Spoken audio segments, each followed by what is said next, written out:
Hello and welcome to a pre-season interview for the Beacon World League. Today I am joined by none other than our reigning champion, Epos. How are you doing? Thanks for joining us. Hi. Yeah, I'm doing pretty good, man. I'm doing pretty good. I'm excited for Beacon. I mean, I've said it multiple times, but my favourite tournament, so I'm glad that it's back. And I hope that it's as good as the first. Obviously, a winner last season. Are you happy with your overall performance? Is there anything that you think you need to fix for this season? Yeah, I mean, with last season, I was really happy with how I played. I was consistent, I was fast, and I felt like every map I had down to a pretty good tee, except for I had the privilege of perma banning every week, and I decided Galifew was Not the probably one, my weakest right? of the lot. I was still all right on it. Don't get me wrong. Like I had good pace, but I thought out of the five, it was definitely my weakest. So, nah, I'm happy. I think tactically I played well. I think literally I played well. I made the right choices at the time, and yeah, I mean every match it seemed like I had a pretty nice whitewash on everyone except for Bozbez who got me to finalist. But everyone else, I feel like I don't know. Yeah, I I think. smashed that season. Were you expecting to have such a commanding performance? I mean, looking at the other people who were with you in Div 1. I backed myself, but I didn't back myself to have such a good performance. I thought it'd be way closer. I thought every single match that I'd play, maybe excluding one or two, I'd be within, I don't know, last chance or 10 points, give or take.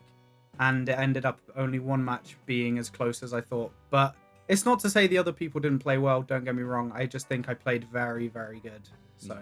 Do you feel like part of that was that the map sort of suited you in some way? I mean, you were coming up against a couple of old World Tour players who are perhaps used to a different sort of style of map compared to more traditional comp maps. Yeah, 100%. I started competitive play at the end of 2022, and I've sort of played the classic mixed maps for maybe a year and a half.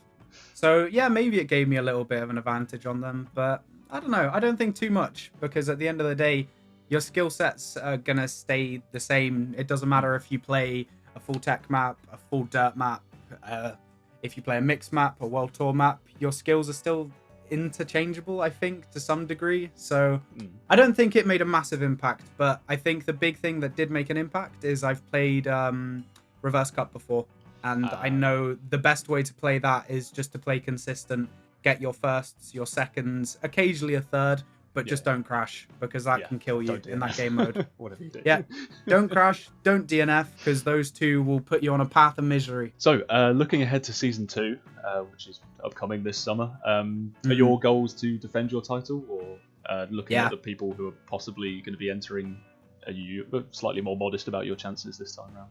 Yeah, 100%. I want to retain my title. Like, there's no ifs or buts about it. But, I mean, I accept the fact that I can definitely lose. Because, I mean, if you get people like Stuffs, Pack, Cole Jr., Otak, Grenadi, if these sort of people enter, then every single one of them and everyone who's already in Div 1 can definitely beat me.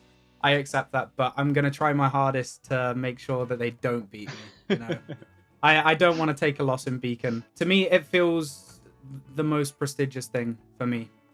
So I don't want to give that up. I really don't want to give it up. Yeah. Keep the unbeaten streak for another season. Yeah, exactly. I'm going to try my best, but I mean, you have people, like I said, the people that might enter, then you have like the bar bosses, Binks, Paco, Boz, Ender, Elcon. You have so many good people, and everyone there can beat me. And Tween as well, coming up from Div 2, which he definitely... Yeah, he shouldn't have been Div 2. He's easily the caliber where he could have won Div 1. Yeah. And so anyone there can beat me, but I'm going to try my damn hardest to make sure that they don't. Do you feel like there's any pressure on you as the defending champion?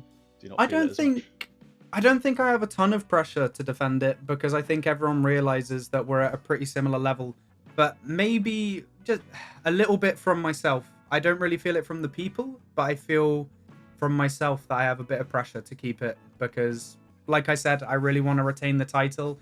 It's pretty prestigious for me, at least for me. It's the most fun I've had, and I think it's, other than the World Championship last year, it's definitely the thing that I trained the most, and so I just want to keep my title. You mentioned World Cup and World Tour. Do you feel like since last season you've developed as a player at all, having done World Tour stuff this season and a couple of lands since then? You know, funnily enough, I think I've actually regressed as a player a little bit, because, I mean, I feel like my pace has gone up a little bit, right?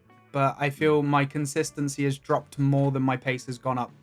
So I think it's an exchange that hasn't been worthwhile. And I don't know whether that's because the maps I've been playing are not my cup of tea, or whether I am just pushing too much. But I feel like my consistency is the thing that really carried me as a player in Beacon. And in World Tour, in Comic-Con, I just feel, I don't know, like my consistency's dropped a bit, man. I want to have, I don't know, a 15% crash rate, maybe better. And for an example, in the grand final at Comic-Con, I think I had a 35% crash rate, which is so bad. It's terrible. It's so terrible. I mean, if I cut that down 20%, which is what roughly I was for Beacon, then the results change, man. I would have won that tournament if I was less crashy. And so I'm going to use Beacon as my formula to get back into form, I think, because I'm so tired of losing stupid rounds to stupid crashes. You know, it's frustrating. Like you said earlier, being used to playing reverse cut mode is going to give you an advantage over World Tour, where it's traditionally regular cut mode. Yeah, I think it will. I think also the fact that I'm playing in my home setup in comparison to the LAN that I played. Yeah, well, I think controller broke. Yeah, where my controller broke.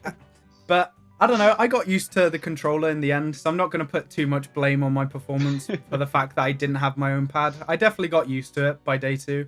Fair enough. So, I don't know.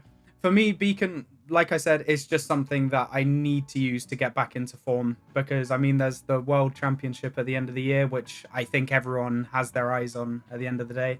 And I feel like I can definitely have a say in who wins that tournament. And, yeah, I don't know. I just want to try my best, man. Get into form and... yeah. Last season, it seemed like you were powered entirely by Chinese takeaways after every game. Yeah. And that became almost a lucky talisman. Do you feel like you're going to carry that on this season, or are you maybe going to spread the net a bit wider, maybe go for an Indian or a pizza? Or I mean, if I were to stick to a food, then it would be Chinese. But I'm sad to say that I'm on the diet because the gut has grown a little bit over the past year. And so maybe I'm not going to be at my full potential. I'm not going to be fueled by Chinese. I'm going to be fueled by lettuce. Oh, no. Oh, no. Which doesn't sound like Dip a 2, recipe to success. Yeah, it's terrible, right? Have you got it's some so backup sad. lucky pants or anything, just in case? Oh. I don't have backup lucky pants. I don't have lucky clothes.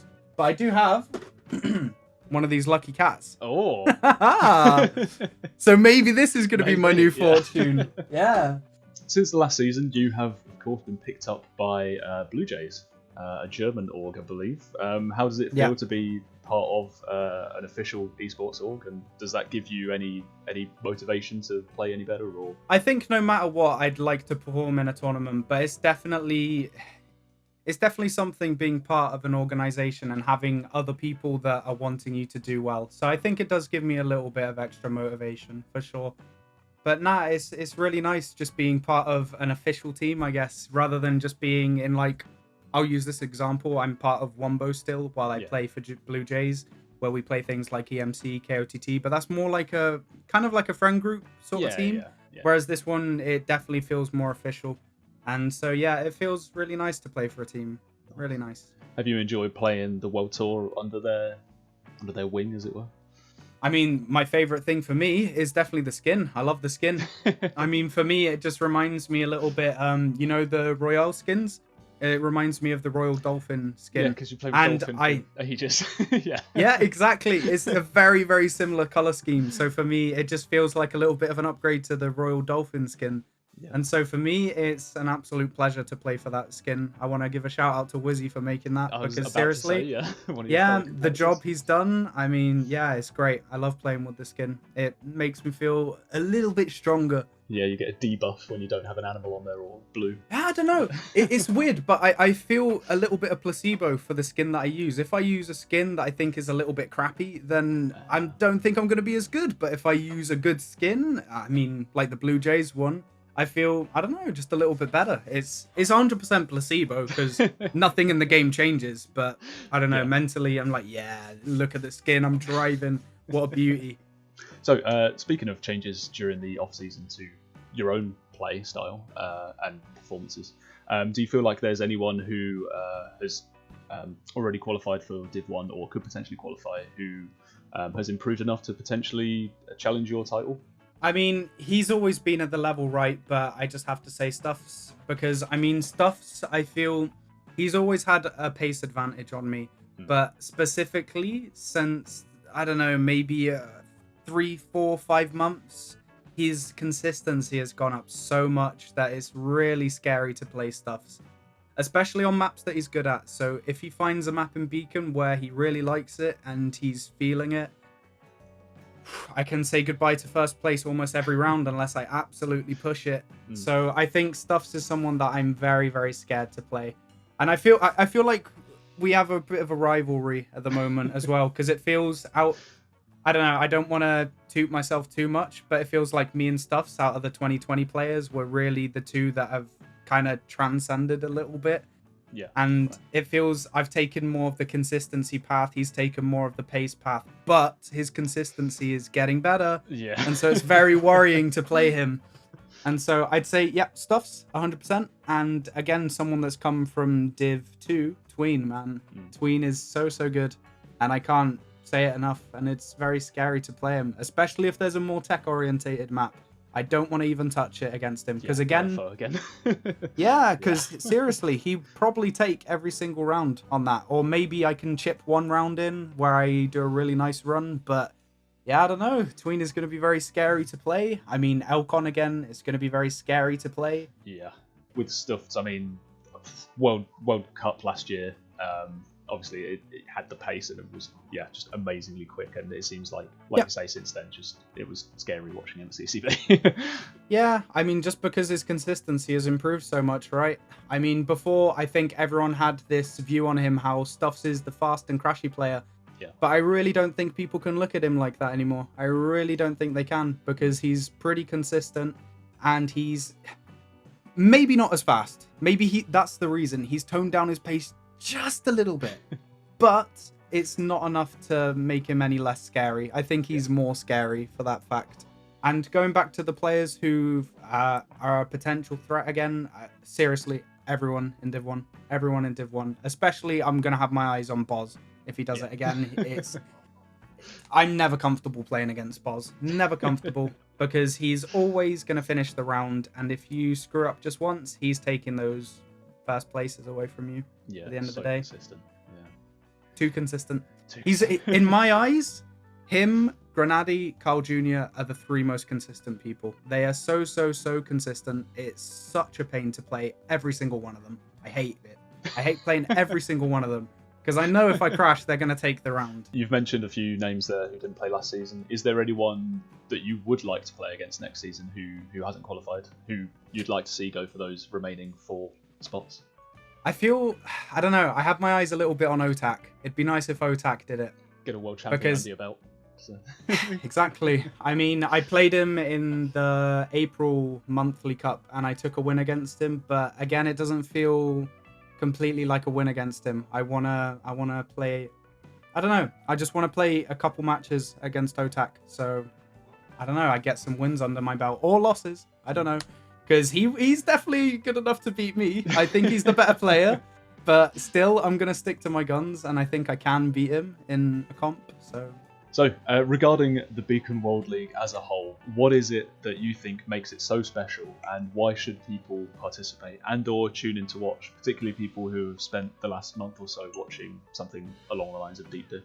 I mean, for me, the 2 factors that I always think of when it comes to Beacon is, I mean, number 1, the map quality is, I think, it's just the best. I don't know. For me, it's always going to be subjective, right? Because people prefer different things. But to me, I think Beacon has the best quality maps. I think every corner has been tested, maybe even hundreds of times, maybe even thousands. I don't know. Seriously. And the other thing is just production value. Like Beacon, I don't know who watched the broadcast last season, but it just seemed the transitions between every map, the cinematics, and even just, I mean, for me, the most important thing is the cast, and you look at people like Nualok and they do such a good job. Yeah. I mean, you get the moments that are very, very hype and they deliver it very, very well. And then the moments that are not so hype, they fill it very, very well, and it's a pleasure to watch. Even when I was warming up for my Div 1 games, I was always watching on my second monitor the Div 2 matches, especially looking at Acros because, I mean, he's a good pal of mine, so I want to support him, who's now joining me in Div 1, so I'll have the pleasure of wrecking him. And again, I can't mention this enough, but it seems like the team care so much. Whereas I'm not going to say that other comps, they don't care about their tournament, because that's just unfair and it's wrong. But it seems like they're really passionate about the project. So it's always a pleasure to play for them.